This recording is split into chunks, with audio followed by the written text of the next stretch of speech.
warahmatullahi wabarakatuh. Selamat pagi anak-anakku semua, kelas 6A, 6B, 6C, dan 6D. Semoga selalu dalam lindungan Allah ya Kak. Nah, kita alangkah baiknya sebelum kita belajar, kita berdoa dulu yuk. Berdoa dimulai. Berdoa selesai. Nah, sebelum kita mulai, kemarin kita sudah mempelajari BP tentang jalani hidup dengan optimis dan pantang menyerah. Sekarang kita mau mempelajari tentang menghargai keragaman demi keutuhan Republik Indonesia. Kita buka dulu bukunya Kak, halaman 14. Jangan lupa siapkan pensil atau pulpennya ya.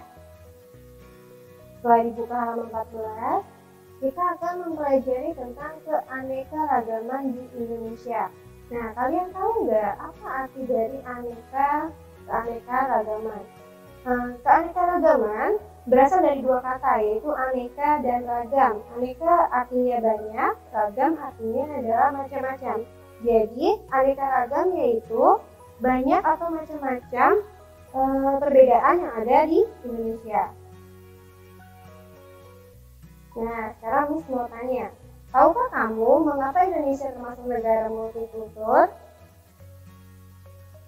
Nah, karena Indonesia terdiri dari banyak unsur, baik suku bangsa, bahasa, warna kulit, termasuk juga agama. Maka kita harus tetap bersyukur karena meskipun kita berbeda atau beragam, masih tetap damai dan rukun. Selanjutnya kita akan membahas tentang suku bangsa. Nah, kalian tahu nggak Kak, suku-suku bangsa di Indonesia ini ada apa aja? Ya, contohnya di suku bangsa di Indonesia ini ada suku Jawa, suku Batak, suku Sunda, dan suku-suku yang lainnya. Sekarang kita akan mempelajari tentang suku bangsa. Di dalam suku bangsa, setiap suku bangsa ada memiliki marga yang berbeda-beda. Ada juga yang tradisi yang berbeda-beda, misalnya seperti tradisi pakaian, tradisi makanan, tradisi seni budaya, dan tradisi lain-lainnya. Nah, setelah kita mempelajari suku bangsa, kita akan mempelajari tentang bahasanya. Nah, bahasa juga ada macam-macam ya Kak, ada bahasa Betawi, bahasa Sunda, bahasa Jawa. Nanti Miss akan mencontohkan dari bahasanya. Yang pertama, contoh bahasa Sundanya. Bahasa Sunda terima kasih. Bagaimana sih bahasa Sunda terima kasih? Itu hatur nuhun. Ya Kak ya, contoh bahasa Sunda dari terima kasih yaitu hatur nuhun. Sedangkan untuk bahasa Jawanya yaitu matur nuwun. Beda ya Kak ya? Agak sedikit sama tapi cara pengucapannya beda. Matur nuwun. Sedangkan untuk bahasa Aceh, kalau untuk terima kasih itu terimong gase. Itu dari bahasanya. Selanjutnya, dari agama. Ada berapa agama sih yang ada di Indonesia itu? Ya, ada 6. Yang pertama adalah Islam. Yang kedua adalah Kristen Protestan. Yang ketiga adalah Kristen Katolik. Yang keempat adalah Buddha. Yang kelima adalah Hindu. Dan yang keenam adalah Konghucu. Nah, di dalam agama ini juga tempat beribadahnya berbeda-beda. Kalau Islam adanya di masjid, ya tempat beribadahnya di masjid. Kalau Kristen Protestan dan Kristen Katolik ini di gereja. Buddha adanya di wihara, Hindu adanya di pura, dan Konghucu adanya di kelenteng. Nah, setelah kita mengetahui suku bangsa dan bahasa dan agama,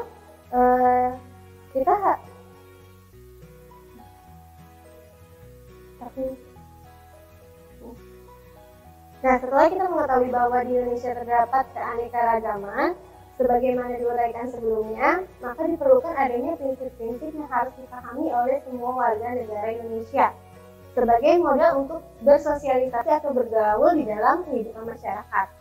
Nah, ini adalah prinsip hidup dalam keanekaragaman. Ada 3 prinsipnya Kak. Ada 3 prinsip utama berkaitan dengan hidup dalam keanekaragaman. Yaitu yang pertama, prinsip berbeda itu biasa atau plural is usual.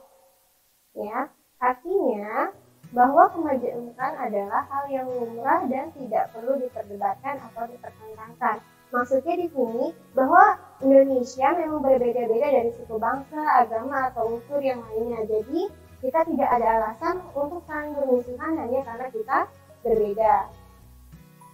Selanjutnya, yang kedua, prinsip kesetaraan dalam perbedaan. equal is usual. Semua kelompok yang ada sebagai teman karena mempunyai hak yang sama meskipun berbeda agama dan suku bangsa. Maksudnya di sini semua manusia atau yang ada di Indonesia, semua warga itu mempunyai hak yang sama. Itu hak mendapatkan perlindungan, hak memilih agama, hak dihargai pendapatnya. Yang ketiga adalah prinsip sahaja dalam keragaman atau modesty in the diversity, yaitu menengah dan adil yang membuat kita menjadi dewasa dalam berpikir dan bertindak dalam menyikapi keragaman. Contohnya di sini jika ada pertengkaran antara dua teman atau berbeda suku, kalian tidak boleh memihak salah satu pihak. Kalian di sini harus menjadi penengah. Gitu. Nah, cukup sekian materi dari MIS. Tadi kita sudah mempelajari tentang keanekaragaman Indonesia ya. Yang pertama dari suku bangsanya, yang kedua dari bahasanya, yang ketiga dari agamanya, dan yang keempat adalah prinsip-prinsip utamanya. Kita ulang prinsip utamanya. Prinsip utama yang berkaitan dalam keanekaragaman itu apa? Prinsip berbeda itu biasa, prinsip kesetaraan dalam perbedaan, prinsip sahaja dalam keragaman. Itu ada 3 itu ya Kak, dan ada contoh-contohnya juga di buku ya Kak. Nah, sekarang tugasnya adalah mengerjakan halaman 21 sampai 22, yaitu yang kitabku saja Kak. Ini contohnya halaman 21 dan 22 nih.